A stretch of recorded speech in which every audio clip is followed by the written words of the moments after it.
Good evening everyone, and welcome to our fourth and final for a while, or probably for this year, Sandbag Casuals XL. So, we will once again be playing Under Night in Birth, yes, latest, as you can see on screen. Today looking at the Zoner style, namely Amara playing Hyde. Or phone on, depending on how long the stream lasts and what she feels like switching to.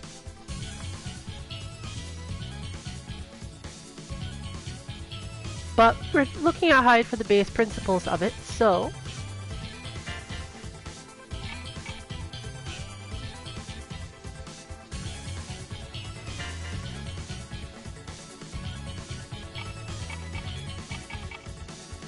for once we'll set this a little lower.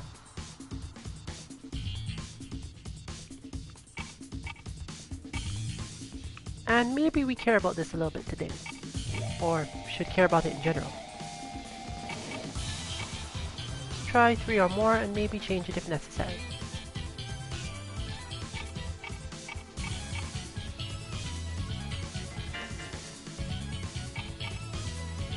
As usual, we'll be waiting in training mode.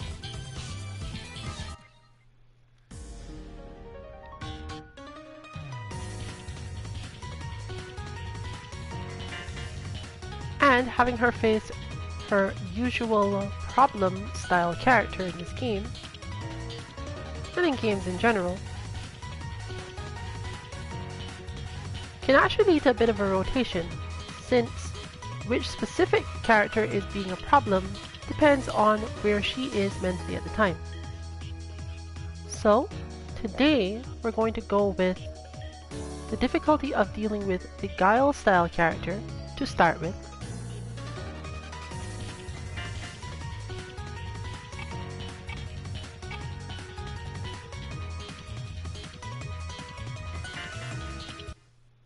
And proceeding onward from there.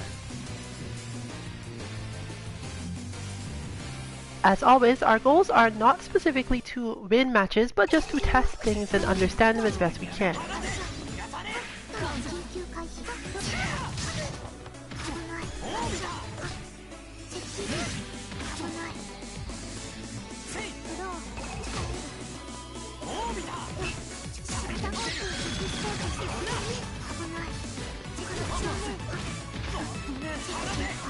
She does have a bit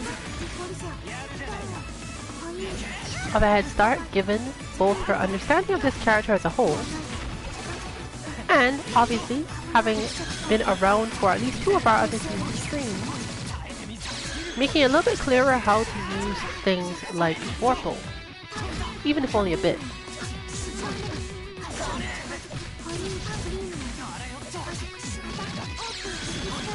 But she will have to readjust to things like backdashing out of pressure,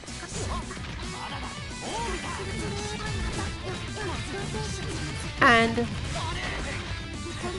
watching the health bar when taking damage rather than just mashing out because of taking a certain amount of it.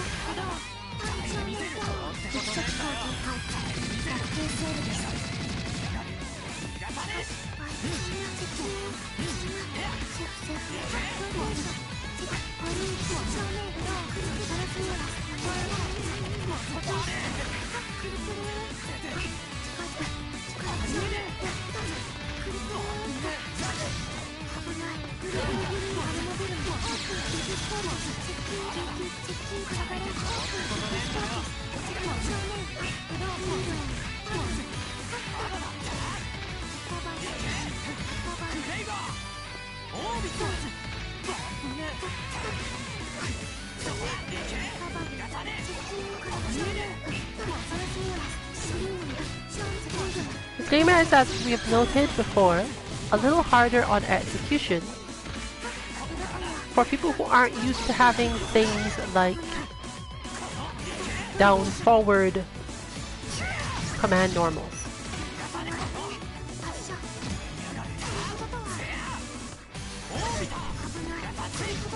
Regardless of that though, you can generally manage quite well with the amount of range on Hyde moves, and positions that he finds himself getting into in most situations. In that one does not always need to use his projectile, given that he has such long pokes as a generality. The difficulty therefore being recognizing the opponent's approaches and either backdashing or having some other instant reaction to them in an unfamiliar game.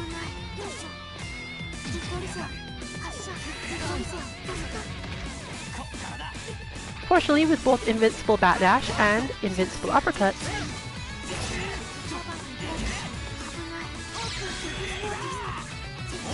it can be a bit easier to get used to certain things.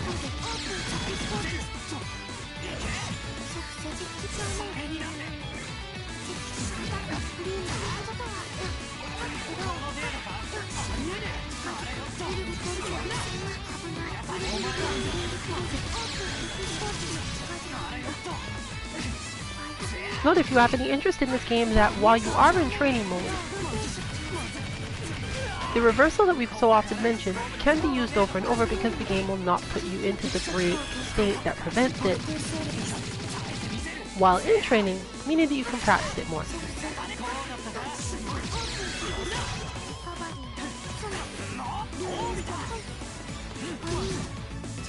This might seem like a bad thing, but the move is powerful enough and reliable enough in most situations that learning to do it very early or very quickly is actually probably in your favor.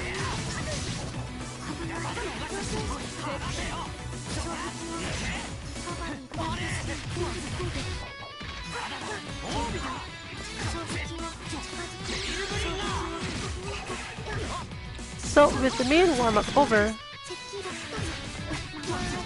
let us check on the acceptance of matches.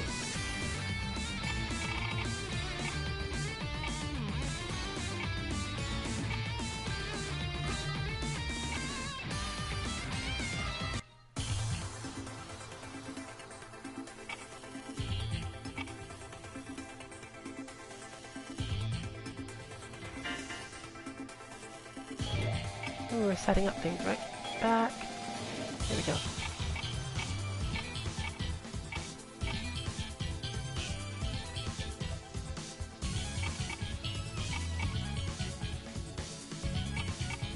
Since this game does have a bit more issues with rank going up regardless of whether or not you're winning or losing, you do sometimes have to set these things.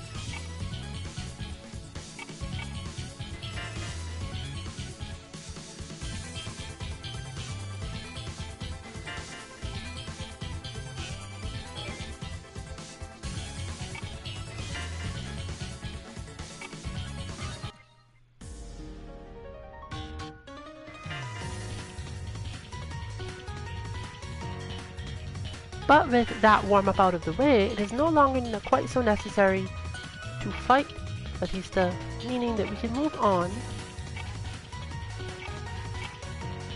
to Akatsuki, who she actually has some experience with.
One other minorly important thing that you can use if you have a lot of visual recognition but aren't used to the length of combos and such in this game, is that under the hit counter for combos you are being hit by,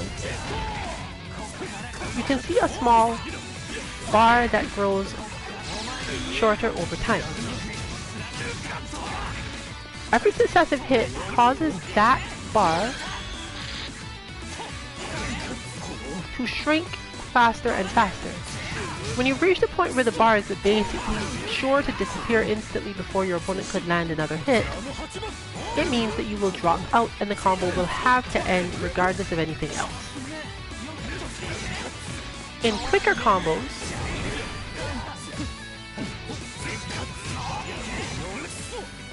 it will never drift down and then come back up the way it does for slower, harder links.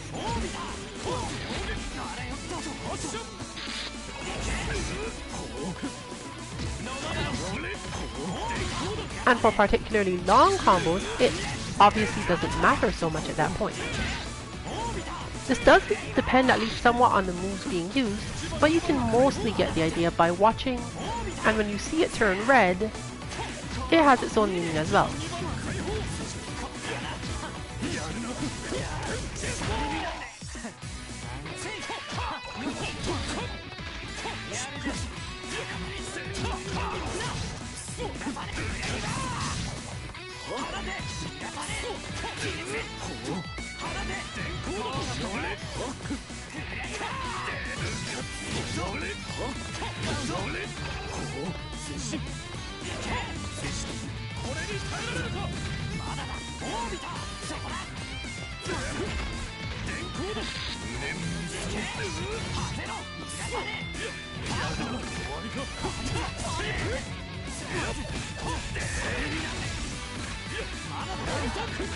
Similarly, once you see it turn red, as noted, the invalid combo aspect is in place.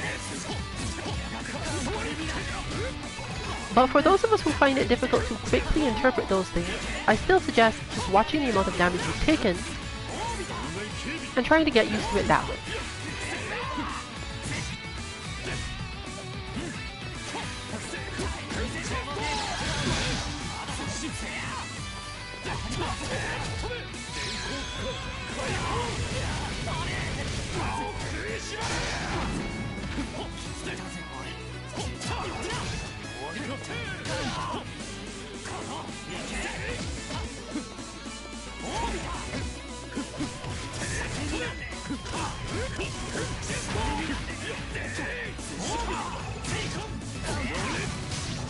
So we'll leave that for a bit, mostly leaving her to show what her flow with Hyde is as a whole,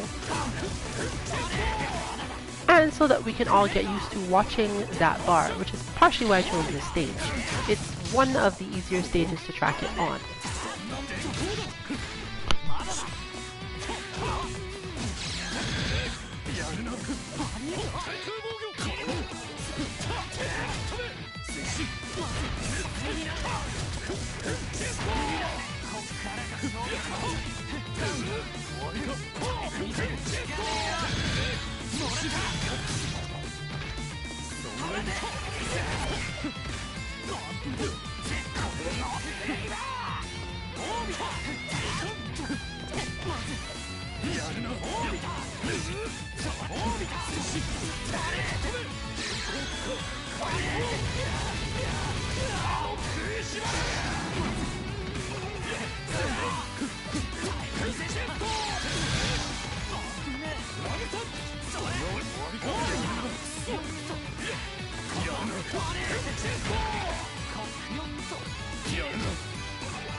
Alright then, let's verify some systems. If we seem to be having trouble for any reason, we'll of course be back after we've done whatever is necessary to resolve them. My stream will most likely go down for a short time as a result. No, there we go.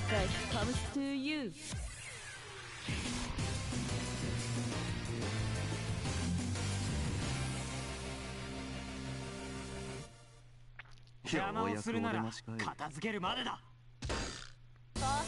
frames of lag and a Gordo, which is usually hellish given how the character plays, but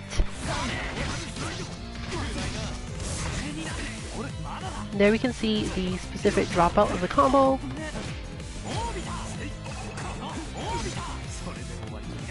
Gordo is a relatively difficult character to zone for Hyde, because obviously he has enough range to deal with a lot of things. However, Hyde is like Sin from Guilty Gear in that if he backdashes and then instantly throws his projectile, it's normally a relatively safe bet. Meaning that even at the ranges where it would otherwise be a good idea, Hyde basically has the options of either throw a projectile because he doesn't expect the opponent to do anything, or backdash and throw a projectile because he expects the opponent to do something and can therefore dash out of it. Against Gordo, his main care is not getting cornered, and Gordo is not that great at cornering Hyde specifically.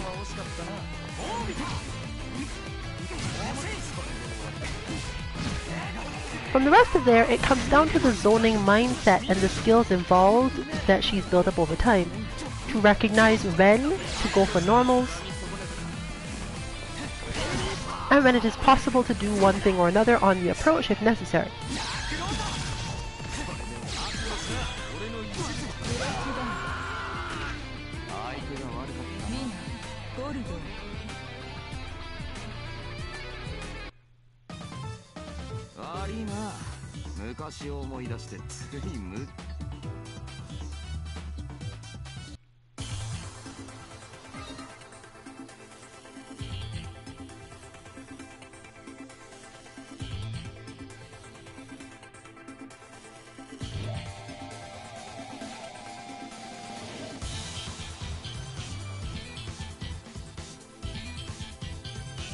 It's unclear if that was all good luck, bad luck, or what relative to getting one here rather than from training mode, but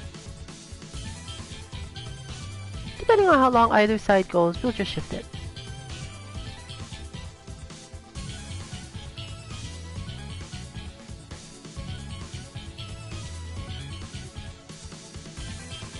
It can of course be that it's also quieter in the realm of UNIST at the moment, but this is not in fact a Hollow Knight, and therefore there are not enough in Birth around to fight.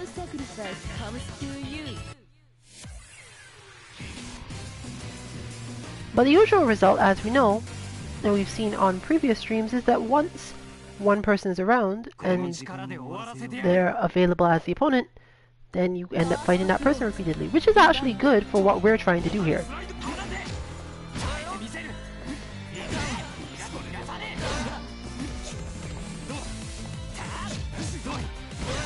And as opponents go, player character-wise, Gordo is probably not all that bad an option to have to face.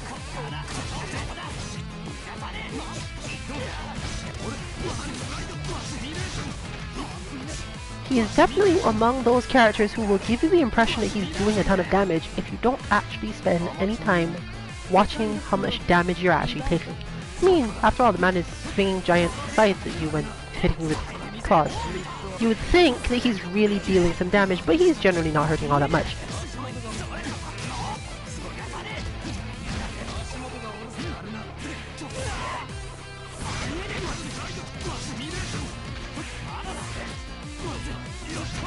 He is one of the stronger characters in the game by most people's standards, though.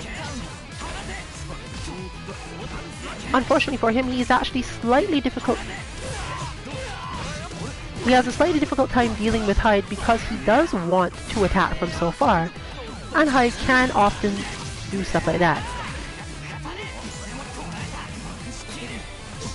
Misleading a Gordo player about your intentions as Hyde is a good way to get zoning started, but it's not necessarily a good way to keep it going, meaning that Amara is going to have to pull out all her skills in terms of flowing through this in order to get it done.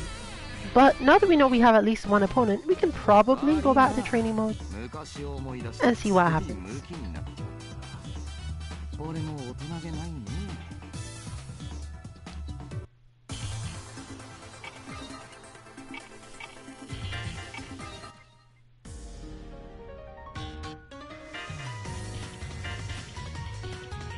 I might as well keep going with Akatsuki for now. Hopefully the matchmaking will continue. Akatsuki is also a character who Hyde can often deal with in this way, but he's much more likely to attempt to get in, and therefore to use assault and so on to get over Hyde's attacks. Meaning that you have to be able to move through his approaches to get to him and clip him quickly if you can. Making it a more taxing physically and reaction-wise opponent than Gordeau as a whole, but less taxing in terms of actually thinking through the match or paying attention to specific opponents' tendencies. In this case, since it's the CPU, there's not many tendencies to think about.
As with most such games, the input leniency allows one to do forward into a quarter circle forward to get your Shoryuken style motions, your DPs as they're often called. This is another thing that needs to be practiced for a lot of zoning style play, since projectiles are often quarter circle forward motions, and by design, the uppercut or DP is often that style of motion in the same way, meaning that controlling your movement so that you don't end up trying to walk forward and throw a fireball, resulting in you getting the usually much less safe uppercut style move, requires quite a bit of training and becomes harder and harder the more stress you find yourself under in a match.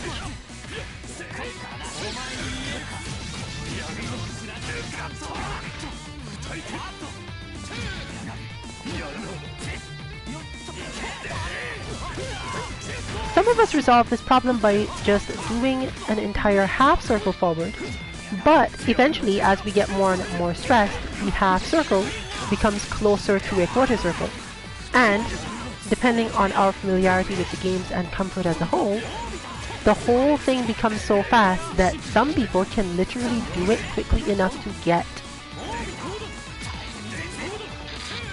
the DP anyway. Fortunately, this game allows you to see how many frames you held any given thing. And therefore, since you're fighting the CPU and do not mind if it beats you up a little bit, every time this happens, you simply could stop making inputs and look at your inputs and check, wait, where did I go wrong? How quickly or oddly did I do this particular thing?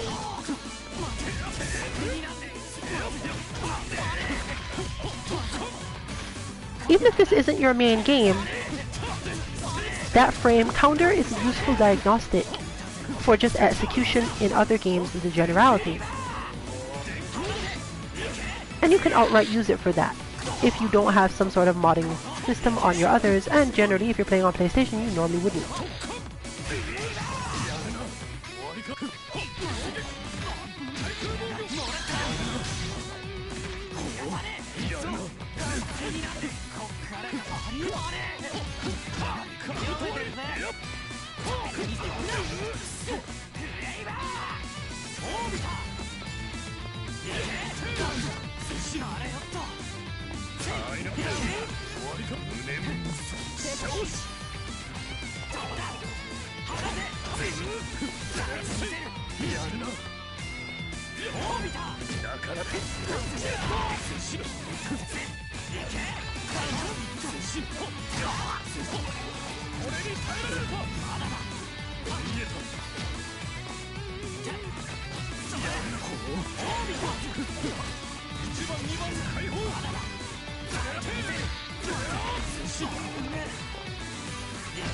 From Akatsuki's side, we see the demonstration of a particular type of zoning that can mess with another type of player. Specifically, throwing your projectile from just at or just inside the range of your longest normal, and then immediately following it with said normal.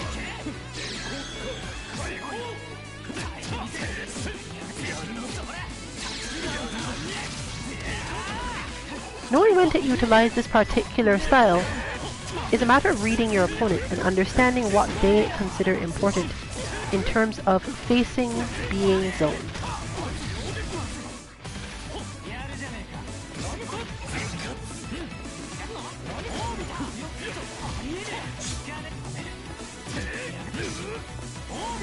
Meaning that a lot of this becomes a matter of watching how your opponent responds to projectiles that they block, or even the ones that clip them.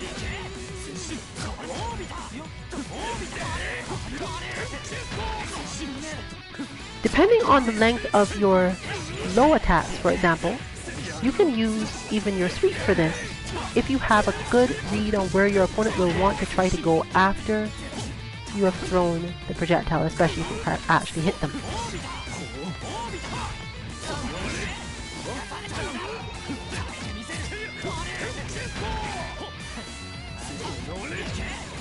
The combo system, as mentioned before, means that even a move that knocks a player off their feet, such as the low sweep, usually in this case down heavy, you may still be able to get certain juggles off it. For some characters, you have multi-hit ones that you can cancel on the first hit, and for others,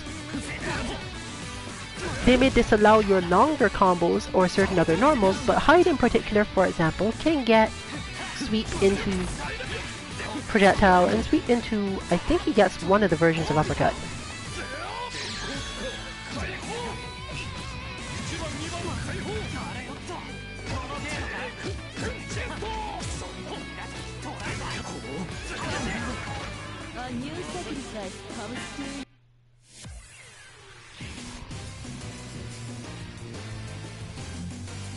We saw a little Byakuya last week. The main thing to understand about the character is that his mobility is deceptive and that his combos are long. So if you spend too much time worrying about trying to get out of them, you'll probably die.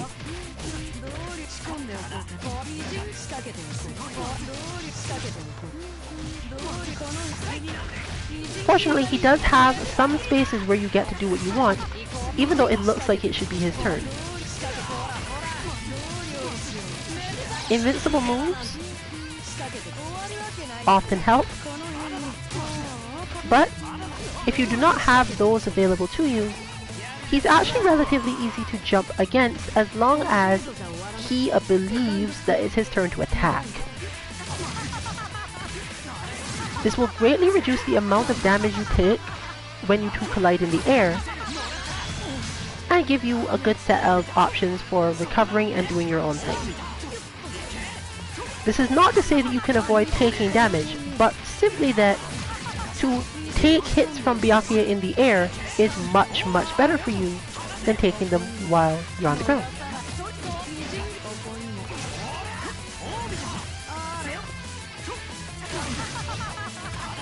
As you can see, what usually ends up happening here is that while Hyde does lose some control if he's in a particular part of the screen, most of the fight, it's a matter of Byakuya getting small bits of damage in particular situations,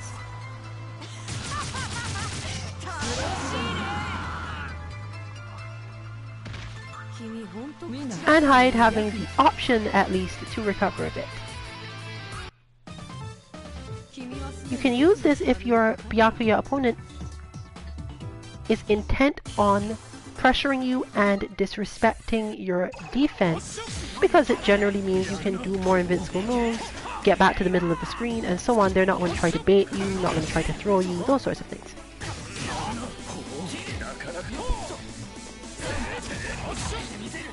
You can see the difference being that most other characters, once they have hit you with their air attacks, are on their way to the ground and could get different or better juggles than Byakuya often can.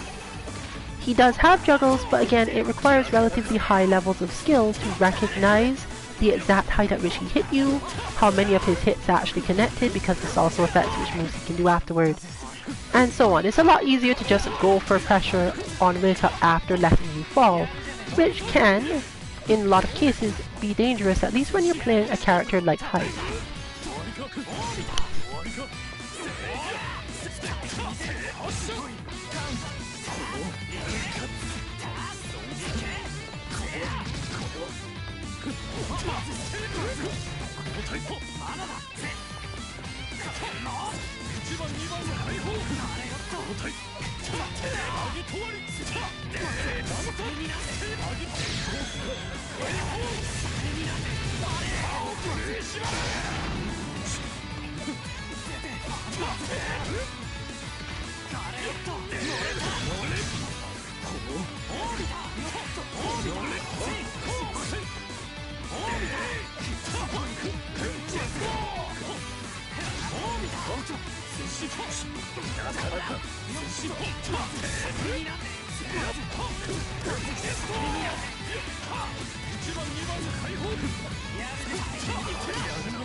A new sacrifice comes to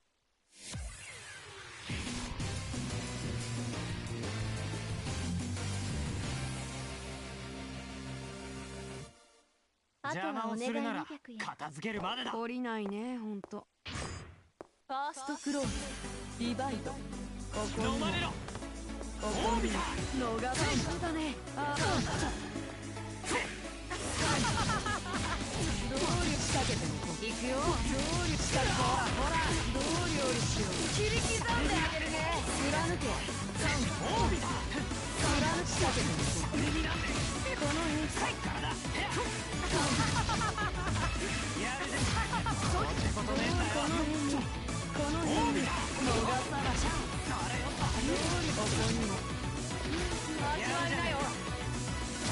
みじん切り込んでおこうかな。どう料理しよう。この程度じゃ終わらないんだ。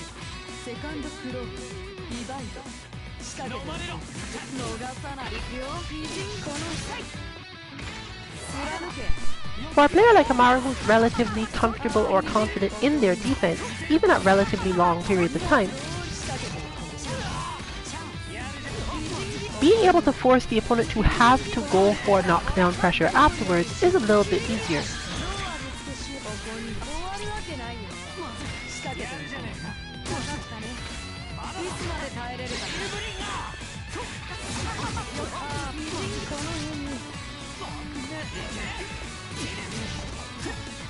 As it will eventually pull them into a predictable rhythm where just standing normals become enough to keep them out of the air, and similar.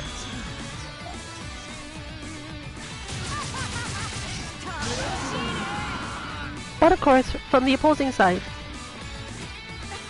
baiting is an option there too.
From the other side, however, this game does require a lot more comfort in your defense versus the high-low mix-up, as the lows are much stronger, as we've noted before.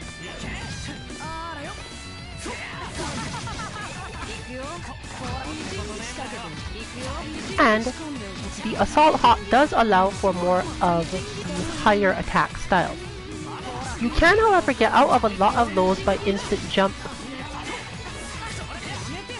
Well, it doesn't I can't necessarily say which button it is, but it does generally exist for each character.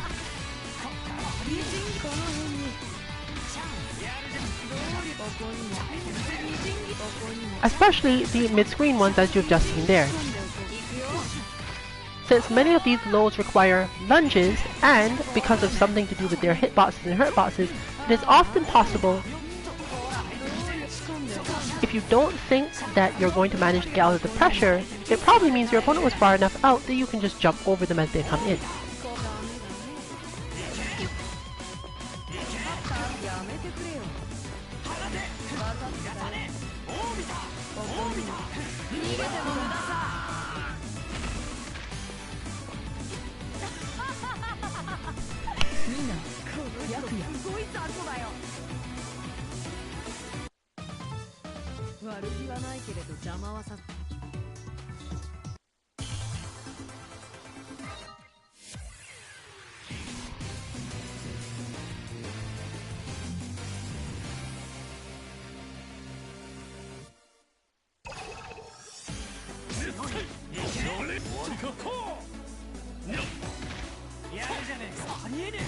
こ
A new sacrifice comes to you.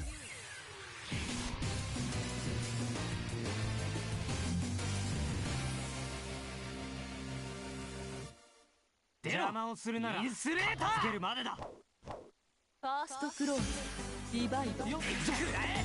いやもう見た。やるじゃねえか。そうそれ。ここで。まだだ。もう見た。もう見た。もう見た。踏み込む。あれもっとまだだ。強いいけ。タイガーさせる。ファースト。ウィンハイセカンドクローディバイド。よっ飲まれろ。いけ食らえよ。いや大見た。大見た。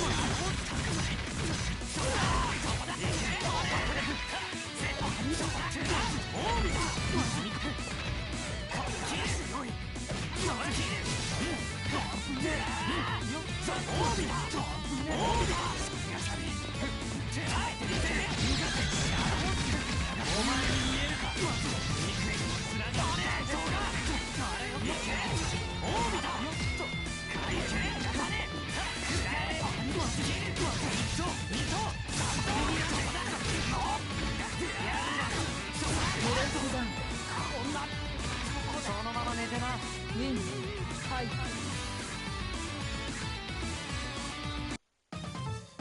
俺が終わらせる。この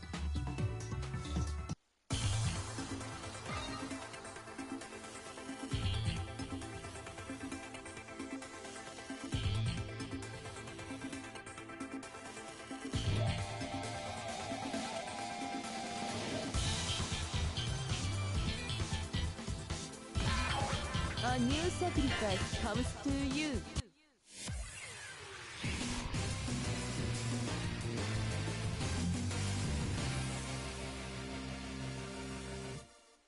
この力で終わらせてやる。片付けるまでだ。ファーストクローズディバイド。ファー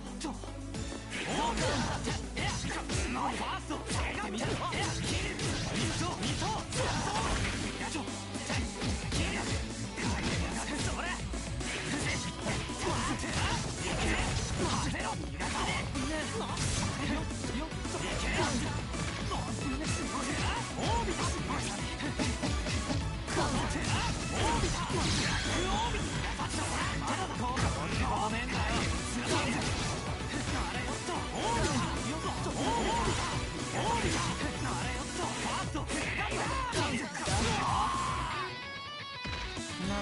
ウィンハイセカンドクローズディバイド。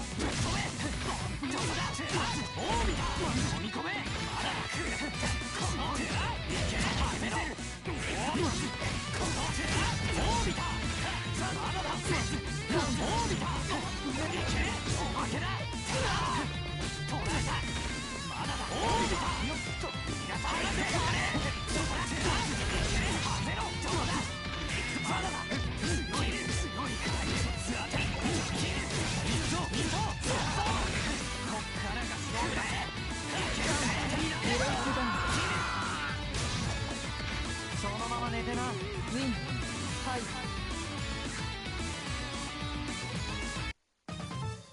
俺だってな、こんなこと好きでやってるんじゃねえんだ。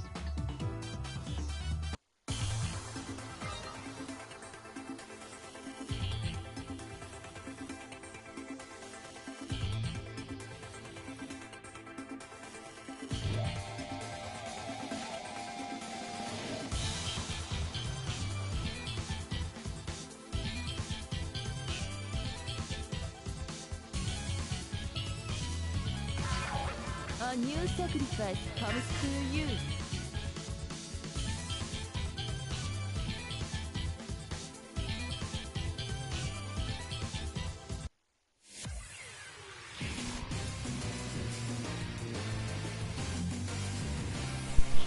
Another match somewhat known. There was nothing particular to remark on in the last, as it was mostly the same thing mentioned as before. Lows are better, so one has to switch your mental state in terms of how often and how you guard them in order to get out of things. Mika is a particularly frustrating character to those who rely on visual defense because she doesn't actually crouch to do her nose. Meaning you have to spend even more time paying attention to when you got hit and why.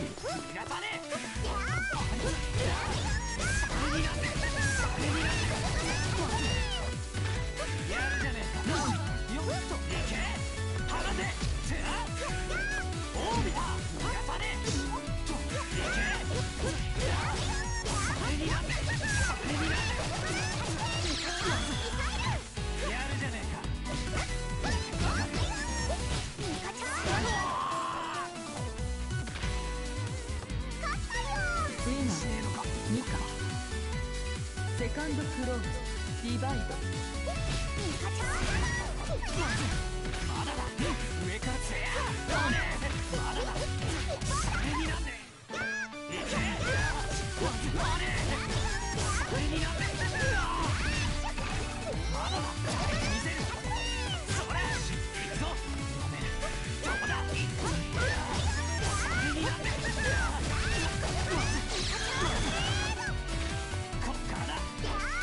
However, as usual, once you've gotten past the initial thing that is causing you to lose in games,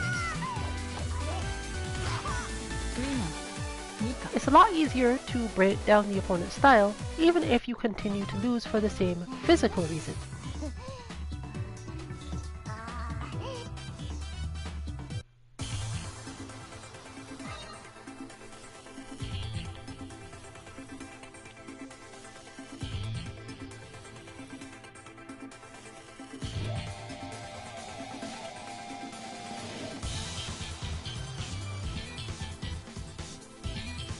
And this sort of thing is what you can use to help you get into a new game where you feel that you're having more trouble than usual, or facing situations that don't match your norm.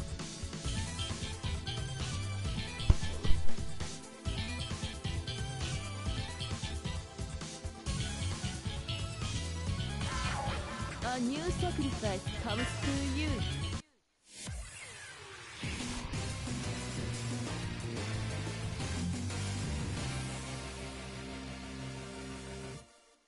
この力で終わらせてやる。ファーストクローズ、ディバイド。よっと離せ。これになんでやるじゃねえか。やれよ。耐えてみせる。よっとやるじゃねえか。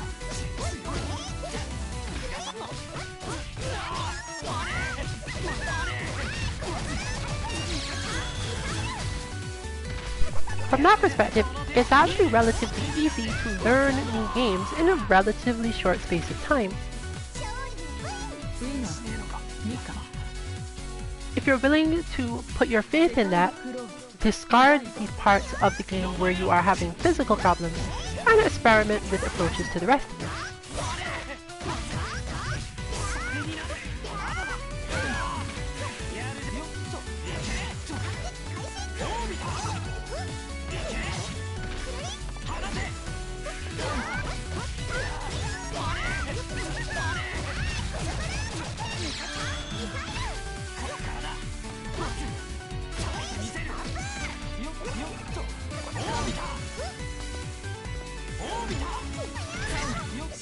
For example, the neutral jump, to stop the advancing opponent, is actually more important and more relevant and powerful in this game than it is in many others.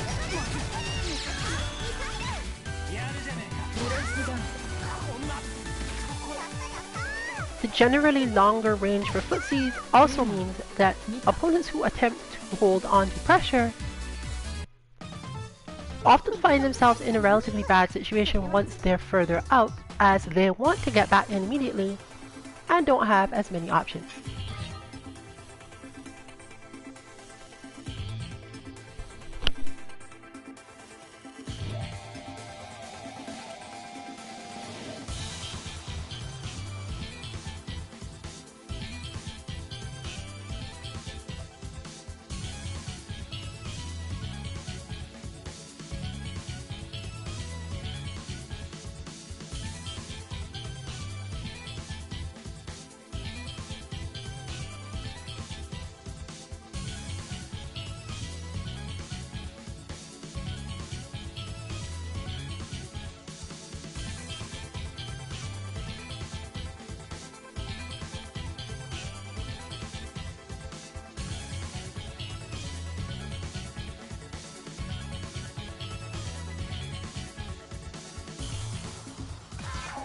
A new sacrifice comes to you.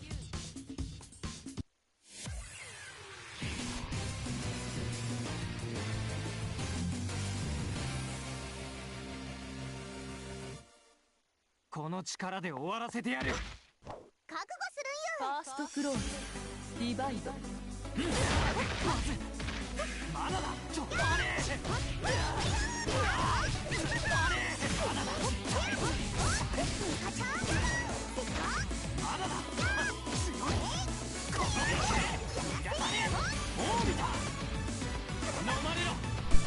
This often puts him in the position where longer normals that you would not use in other games, even lows, become more dangerous to them than they normally would.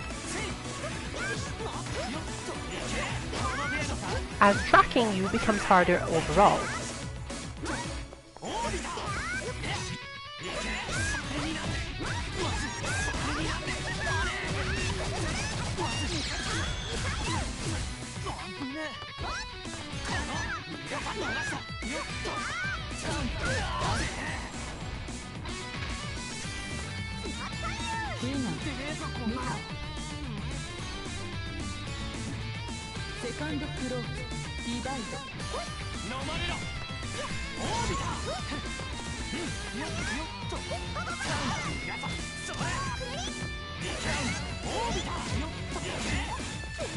Another reason for this is the strength of most long link buttons that can be delivered from a jumping C or in some cases jumping B.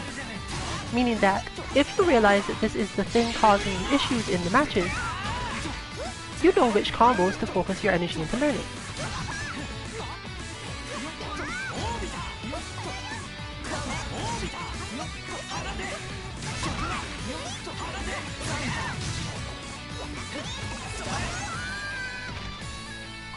Meaning that with just those shifts, Amara comes into her element fairly quickly. In other words, the opponent is still probably going to do a lot of damage if not win whenever they can get pressure started, but she can just play the entire round without that ever happening and the problem will be solved.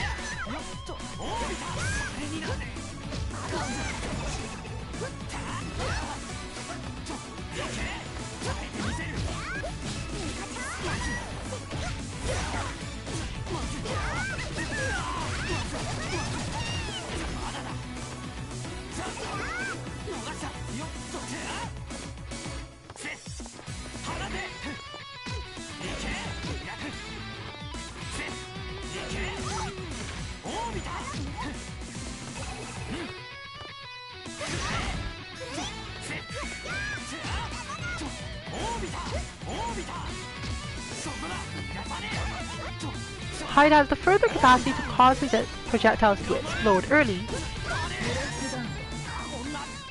causing a burst in front of the opponent that can be distracting in various ways. Those who try to get over them at very specific spacings, therefore, also can end up in trouble.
A new sacrifice comes to you. Soloing styles, by definition, are generally less able to take advantage of things like the smart steer when you're first learning the game. 見せてやる However, against characters like Lin, First close. who tend to stick to you until they finally lose advantage, it can be a little bit easier.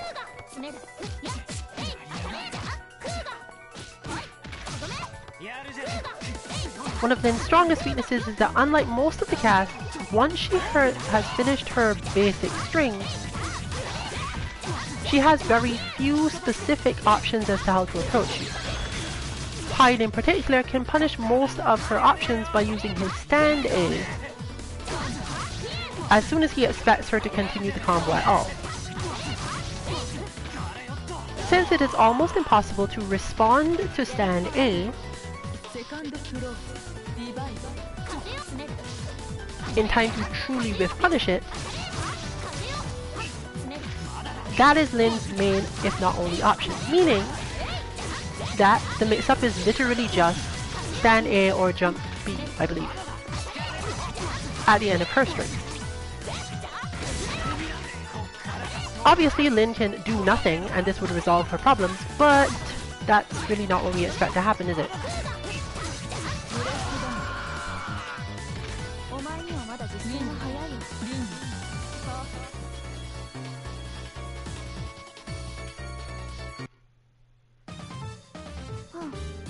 いい筋だな。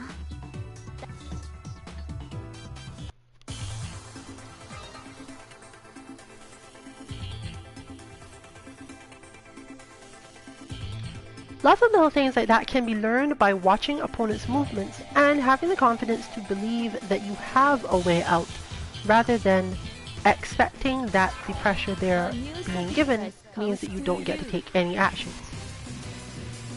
This isn't to say that it really means you will be able to take any actions. There are definitely parts of combos or strings, especially against strong opponents, where you don't really have options because they, in turn, know so many of them that it doesn't matter to you.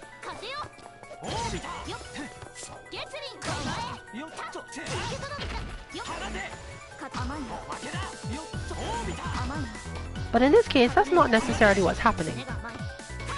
So we'll see if the opponent recognizes what is going on and what they decide to do about it as a result. The hard part of this is obviously reactively standing. And this is a problem in a lot of games. It's particularly terrible in a game like this where so many lows are good that switching to a standing defense after blocking a block string is difficult for a lot of players. But there we see again the stand A does stop Lin from doing her leap attack if you are ready enough in time, and defensive players tend to have enough instinct to get this done.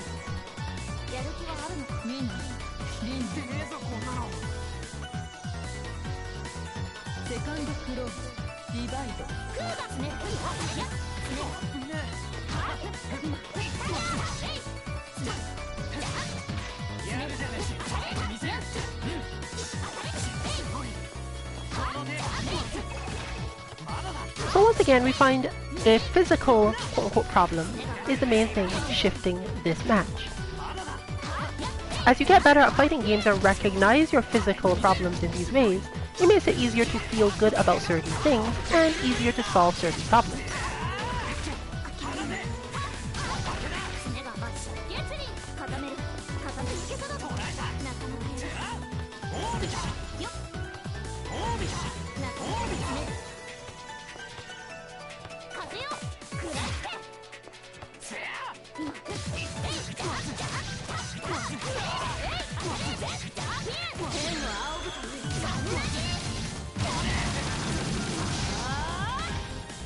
Similarly here, that is about the amount of damage one would expect coming from games like Street Fighter and Guilty Gear for a whiffed uppercut.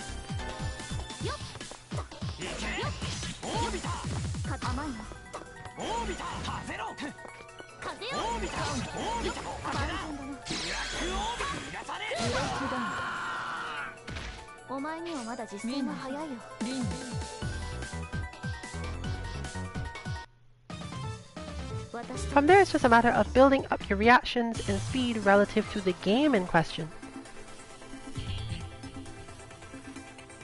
And constantly solving that puzzle and feeling reasonably good about it is the means by which you fuel that sort of drive to do those things.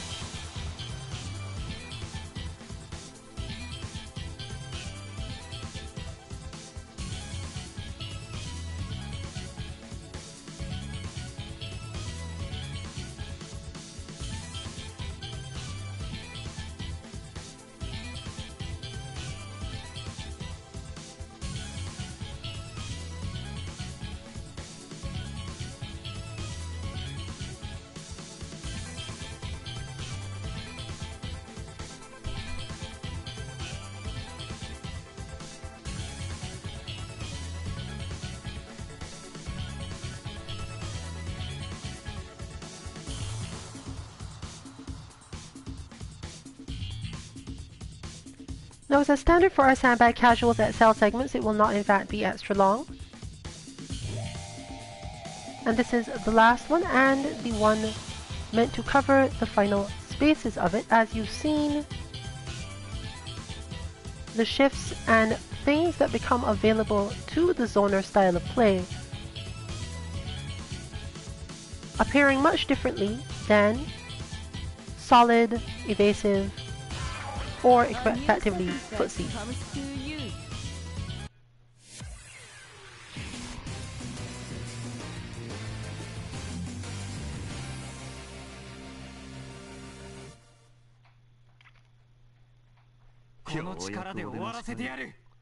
And fittingly, for our last match, at least according to their name, our Gordeau is someone who has been at least somewhat aware of the stream, whether or not they were actually watching it.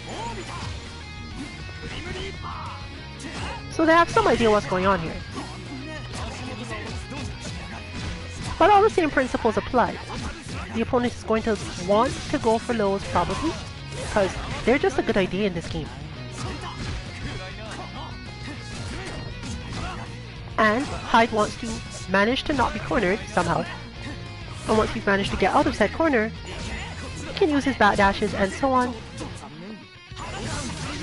to keep his space, as he needs nearly a full screen, if not a full screen, to do anything against Gordeau's level of strikes. You can also try to get out of the way somewhat, but it doesn't help that much unless you really devote yourself to it. Fortunately, Gordeau's attack flow means that at nearly full screen, Hyde's projectiles often technically whiff punish Gordeau's attacks. Meaning that a lot of this is actually about baiting Gordeau into attacking and then just zoning from there.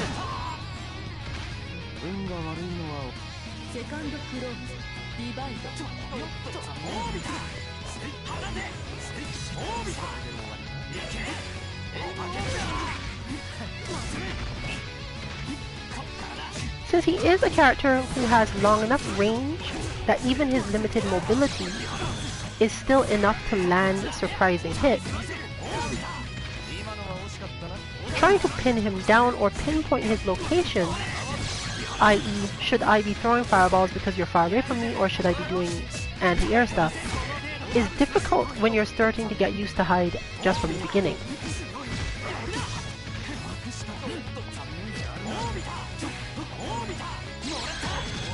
In short, you're basically not likely to actually hit this character because the player should generally be aiming to stay in the air and launch their large attacks from a position where Hyde actually can't do much in terms of hitting them with projectiles. This is familiar if one faces any opponent in any other game who has a float or anything that allows them to stay out of the range you expected for a while. This is true in both 2D and 3D games.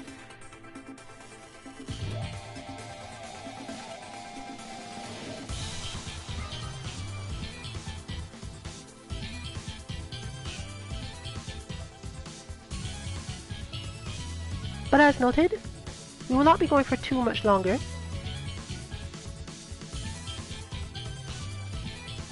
Given the wait time, probably just one more match.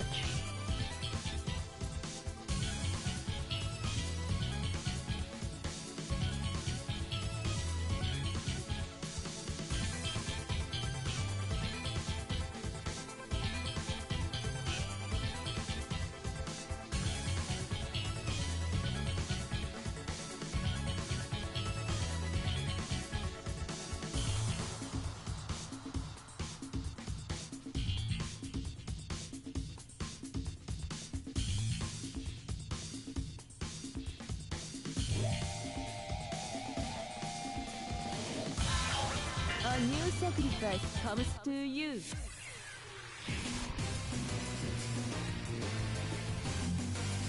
So one more match with our Lin,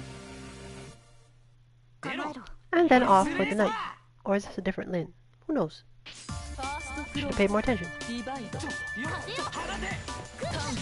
That said, more or less the same approach stands, as the main reason for previous issues had more to do with technical parts of the flow than anything specific.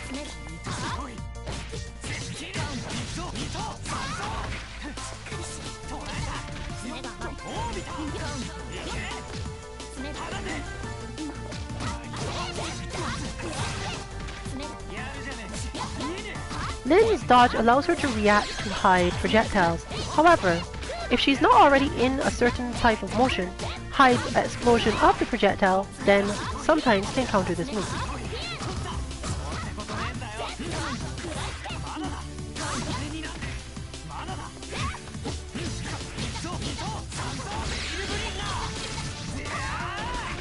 Oh, not quite enough. But that is.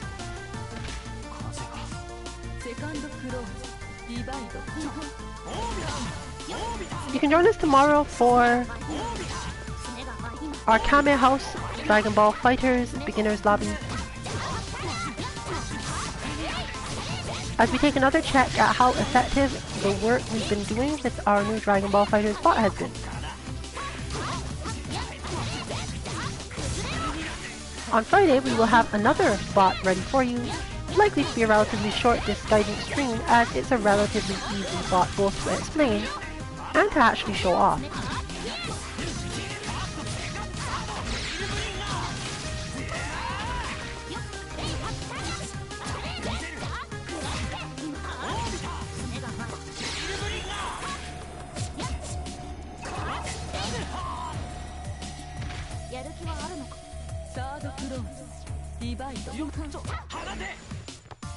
Next Monday we will have our first mishmashing lounge since the lag reduction. For those of you who are not aware, Street Fighter V has had a lag reduction to, on average, of 4.5 frames of lag with some decent stability. It's about, I'd say, a frame and a half better than it was before for most people, and that means that in many situations you'll be able to react just a little better. However, if you had problems thinking about how to play the game before, they're not likely to go away.